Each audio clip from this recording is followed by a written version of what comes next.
Saudara dan saudariku yang terkasih, Salam, selamat berjumpa dengan Renungan Harian Iona, Inspiration of New Apostolic. Damai sejahtera Tuhan Yesus Kristus menyertai kita.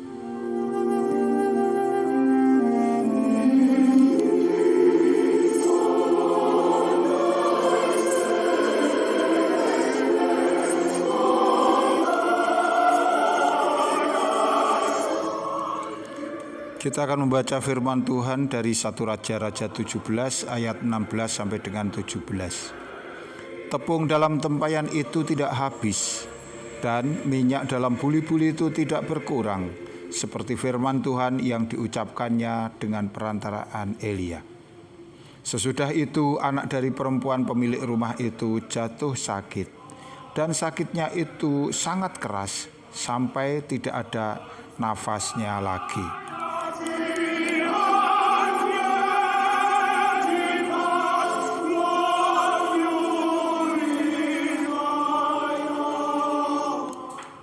Saudara dan saudariku yang dikasihi Tuhan, dalam edisi sebelumnya kita telah belajar tentang kesaksian Elia kepada Raja Akhab, tentang persembunyiannya di tepi sungai Kerit, tentang burung-burung gagak yang diperintah Tuhan untuk mengirimkan roti dan daging untuk Elia, tetapi juga tentang janda Sarfat dan segenggam tepung serta sedikit minyak. Bahkan juga mukjizat Nabi Elia membangkitkan anak janda Sarfat yang mati. Untuk edisi kali ini kita akan belajar lebih dalam tentang mukjizat Tuhan, memaknainya sesuai dengan kehendak Allah. Saudaraku, orang mungkin bertanya, bukankah janda Sarfat dan anaknya itu dirawat langsung oleh Tuhan? Mereka makan dan minum dari tepung dan minyak pemberian Allah. Bukankah perawatan Allah adalah istimewa dan sempurna? Tetapi mengapa anak janda itu malah jatuh sakit? Sakit keras, bahkan kemudian mati. Perlu dipahami di sini bahwa roti yang disediakan Allah untuk janda Sarfat dan anaknya itu adalah juga roti biasa. Makanan itu setelah tersaji kemudian dikunyah di dalam mulut dan masuk ke dalam perut, dicerna dan seterusnya. Itulah prosesnya sehingga roti itu dapat mendatangkan manfaat, mengenyangkan, menimbulkan tenaga dan lain sebagainya. Itu adalah proses normal menurut sistem metabolisme tubuh. Karena roti itu adalah roti biasa, roti yang sifatnya benda yang fana, maka itu juga hanya memberi manfaat yang sementara saja. Roti yang demikian tidak dapat menjanjikan seseorang lepas dari segala kesulitan, apakah itu kelaparan, kesedihan, dan tentu juga tidak mungkin menjamin seseorang bebas dari ancaman kesakitan maupun kematian. Ini memberi pelajaran kepada kita bahwa segala sesuatu yang bersifat materi hanya memberi manfaat sementara saja. Apakah itu uang, harta, kekayaan, memang itu semua dapat digunakan untuk kebutuhan hidup kita, untuk menyenangkan hati kita, tetapi sifatnya senantiasa itu hanyalah sementara waktu. Maka jika orang hanya mengandalkan hartanya, orang juga hanya dapat mengambil manfaat untuk hal-hal yang sifatnya sementara.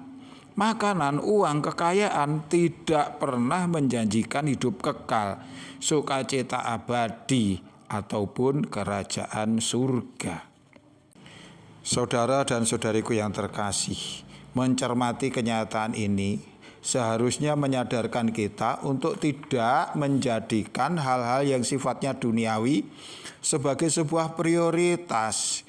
Karena jika kita sudah terlanjur terikat dengan segala hal yang fana, apakah itu uang, harta, kehormatan dunia, kita terlanjur cinta, terlanjur sayang kepada gemerlapnya dunia, maka mata batin kita dapat menjadi tumpul. jiwa kita dapat menjadi kosong. Orang tidak lagi tertarik kepada hal-hal yang sifatnya rohani. Orang tidak mau berurusan lagi dengan Allah Sang Pencipta yang setiap hari merawatnya dengan segala kebutuhan yang dibutuhkan untuk hidup sehari-hari.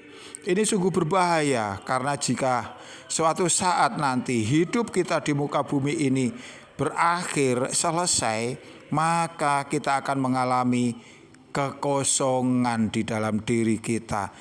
Hati kita hampa, jiwa kita tidak mengerti, dan menjadi kecewa bahwa semua yang selama ini dibangga-banggakan, dianggapnya yang paling berharga di dalam hidupnya, ternyata tidak memiliki kontribusi apa-apa untuk memperoleh hidup yang kekal.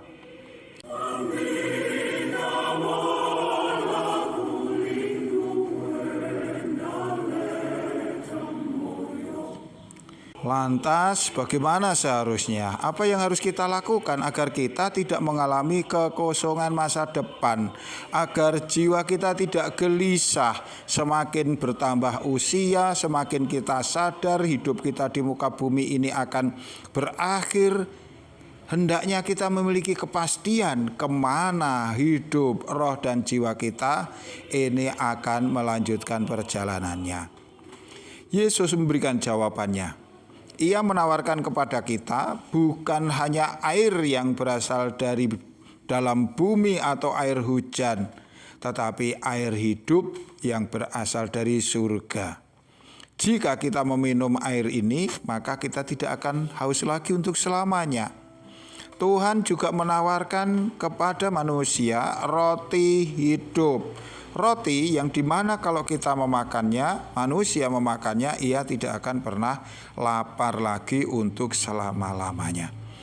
Yohanes 4 ayat 14. Tetapi barang siapa minum air yang akan kuberikan kepadanya, ia tidak akan haus untuk selama-lamanya. Sebaliknya air yang akan kuberikan kepadanya akan menjadi mata air di dalam dirinya, yang terus-menerus memancar sampai kepada hidup yang kekal. Juga di dalam Yohanes 6 ayat 35. Kata Yesus kepada mereka, "Akulah roti hidup. Barang siapa datang kepadaku, ia tidak akan lapar lagi. Dan barang siapa percaya kepadaku, ia tidak akan haus lagi."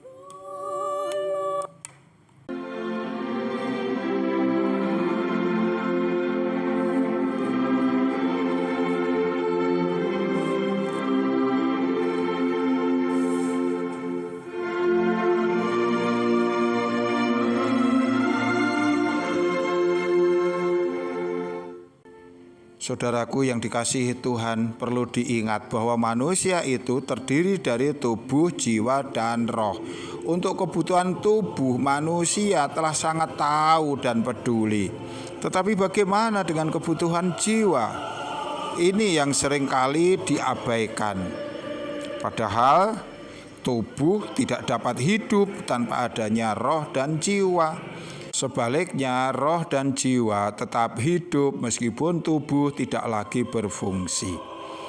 Dari penjelasan ini, kini kita tahu bahwa adalah mutlak diperlukan untuk orang dapat memperoleh air hidup, roti hidup, yang itu adalah Tuhan Yesus. Hanya orang yang mau percaya kepada Yesus sebagai Allah, sebagai Tuhan dan Juru Selamat, maka ia akan bisa memperoleh hidup yang kekal. Sebaliknya, sebanyak apapun hartamu, engkau tidak akan bisa mengambil manfaat untuk keselamatan jiwamu, untuk hidup yang kekal. Tuhan memberkati, sampai jumpa. Amin.